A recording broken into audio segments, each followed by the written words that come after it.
Alrighty, YouTube. So we're underneath the LB7 today, trying to investigate where my kind of drivetrain howl is coming from.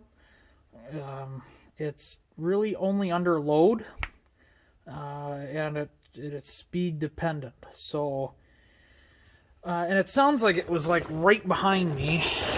So I was thinking transfer case. I mean, supposedly this transfer case had been replaced once before by the previous owner.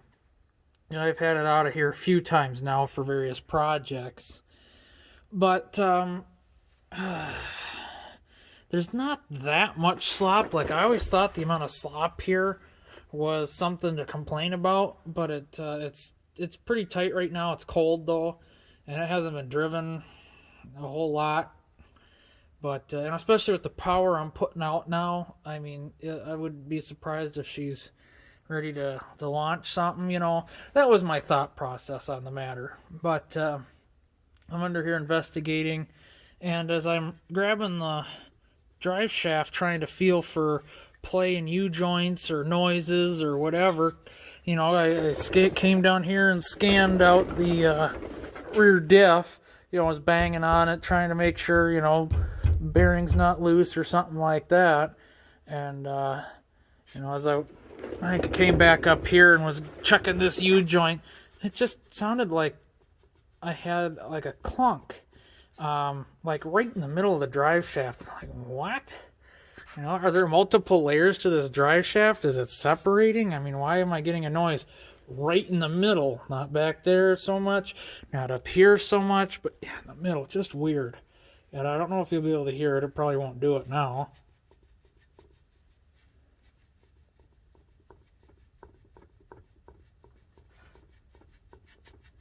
Now, before you say that little bitty knock noise is from the transfer case, that's got a noise on its own. I don't know if you can hear all the noises.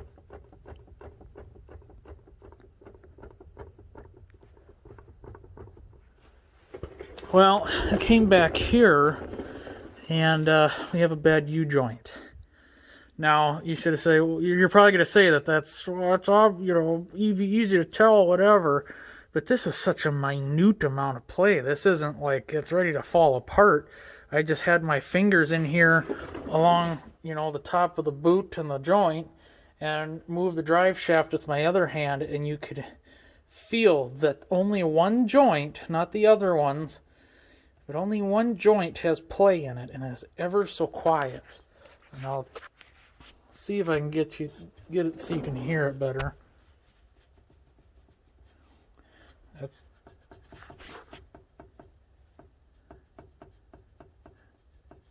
that tapping noise. So, and unfortunately, this is a U-joint I have replaced once before, so that kind of sucks. I think it's a Precision brand from O'Reilly's, and it should be a greasable one if I remember correctly. I don't know where the grease circ is. Right there, I believe. Yeah, that's the grease circ right here. So it is greasable. I haven't been greasing it regularly. I've only greased it when I installed it. Now, keep in mind that was probably less than 30,000 miles. Less than 30,000 miles. I know, you should probably grease your truck every other oil change, blah, blah, blah. Yeah. I can tell you the OE freaking U-joints aren't greasable, so yeah, I should be greasing it more often, but it is what it is now. We're in it. So, guess I'll be going to O'Reilly's and picking up a new U-joint. I don't know if I should pop this one out and bring it in with me, and you know, I don't know if U-joints are lifetime warranty, or I haven't looked yet, so you know, I don't need to comment because I'll look it up once I'm done with the video. But if it is lifetime warranty, I'll also come back and say, hey, it's lifetime warranty, whatever. So I'm going to get the drive shaft pulled here. We're going to investigate a little bit deeper and see what we can figure out before I get into ripping the transfer case out. I already pulled the drain plug. It's draining. Hoping to find just copious amounts of chunks or shards or something, because I swore that was it. But, you know, I'd much rather have a bad U-joint than pull the transfer case, I guess. So, it'll be interesting to pound out a U-joint again. This was my very first one, and the last one I did. I haven't had to do one since. Now, it's surprising. I'm guessing that these are original, at least this one's the original U-joint at 200 and almost 200, I think it's 275 now on this, 276, something like that. So, yeah, so that's a little bit interesting. The front drive shaft, I believe, is original U-joints, and that's no surprise. You know, what is surprising is that people end up having to replace the front U-joints because the LBZ sitting out there has 315-ish thousand miles on all original U-joints, front, rear, you name it. So that is true. You know, that truck was made on a Wednesday, you know, for sure. So, well, I'm glad we found this, but like I said, we're going to get it changed out. We'll take it for a test drive, and hopefully that cures our howling noise. And, frick, if it was something this simple, I really regret leaving it parked all year, last year pretty much. But I do have to say that I have checked this before, and like I said, this is such a minute amount of play. I mean, you have to feel for it. So to me, I'm still skeptical that, you know, one joint could be causing my noise, but I'm not going to rule it out. So like I said, place it, test drive, see what happens. If not, then we'll investigate further. But it's a place to start. We've already changed the diff fluid once before. I did a mistake. You don't do it. Don't put limited slip differential additive in here, because the G80 locker has a clutch pack, and I believe that limited slip is a friction modifier, which is not allowing the clutches to properly engage and lock and whatever. And I know people are going to say, oh, G80 is purely mechanical, but from what I've heard and what I've read, that the clutches, it's got a clutch pack. And those clutches wear out, obviously, and whatnot. But this rear end is pretty well freaking useless. I mean, it does not lock up when you need it, when you want it.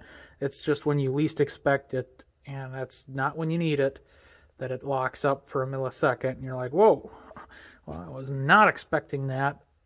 Wish you were there when I do expect you, you know, when I need you. But pretty sure that's part of the problem, because I put some in on the LBZ, and that rear end was working. That was before I had put the rear diff cover on that one, and the rear end was locking up pretty well, beautiful, like brand new still. It was really nice. That truck has had, you know, it's just been an absolute beast. So I put that rear diff cover, put some AMSOIL in there, and I put that limited slip additive in there, and it's been instead of it locking up and staying locked while you're, you know, stuck in mud, whatever, snow, it chatters now. It goes bang, bang, bang, bang, bang, bang, bang, bang, bang, bang, bang, bang, and it just constantly keep trying to lock up, but it won't. It's just not getting the right, you know, it's just something weird. So it's annoying, to put it lightly. But yeah, so I don't know. I'll pull the drive shaft, get that sorted, and I'll keep you guys updated. Okay, so this is probably going to be maybe hard to hear, but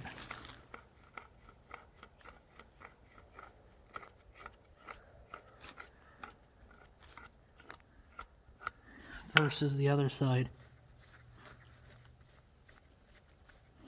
Almost no noise versus a bad bearing. And it's got a notch in it when you're rotating it somewhere here. You can feel it. I don't know if you'll be able to see it. It kind of hangs up. So, yeah, I want to say that this is the guy. That would make sense. When I was at Dad's, we had the back end jacked up in the air, and we got the thing up to speed about 50 miles an hour, and the noise sounded like it was coming from right here, which is about the middle of the drive shaft, because the pumpkin or the yoke is right there, drive shaft, and transfer case is up here somewhere. So it's very, this seems like, yeah, it's like the noise is getting transferred towards the middle of the drive shaft. So very good. That I hope this is the guy. I mean, if I spin that, maybe you can hear it in the middle. I don't know, maybe it's still coming from over here. But I'm sure once this guy starts spinning a few thousand revolutions a minute, she starts singing to me. So, no. Let's see, turn on the camera maybe though, for the flash, I should say. Yep, we're missing a bearing. See that? Don't ask me how we're missing a bearing, but we are. I don't know if you can buy new bearing caps or not. Maybe I can just buy a new bearing cap. Don't even have to pull the frickin' thing apart. That'd be nice, eh? I'll have to take this to O'Reilly's, because I think that's partly what I need to know on the right U-joint size anyway. Let's do that now. Ooh. Yummy. So, yeah. At least it's not dry, so my lack of greasing did not majorly affect it. But yeah, I guess I'll clean up this surface here. I had a towel with me. I don't know what I did with it. Not about the normal. It's in my pocket. It's just a great place for that, but just wipe this off, make sure the bearing surface isn't scored.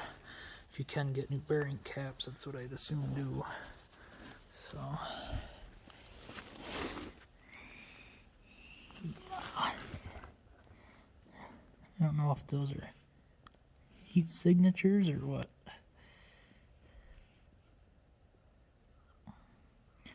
I don't feel anything. All we can do is try, right? You know, if you can buy a new bearing cap, I'm all for it. I don't know.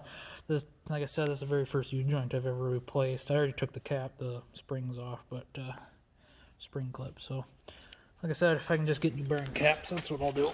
Because it has been greased at least, and doesn't look like it's full of metal. So, I do have. I hate to admit it, but you know, in the few times I've taken off the transfer case, the cap has fallen off a time or two. But where's your problem, lady? But you know what I mean. I'd looked, made sure everything was clean, and it was, and I didn't. I mean, like right now, it's hard to, at a quick glance, it's hard to tell. Oh yeah, there's no dirt. You know, it's hard to tell there's a missing bearing. How the bearing came out, I don't know, because I'd never had bearings just kind of laying on the floor. So interesting, but I do quick Google at O'Reilly and see if they sell bearing caps. So, alrighty.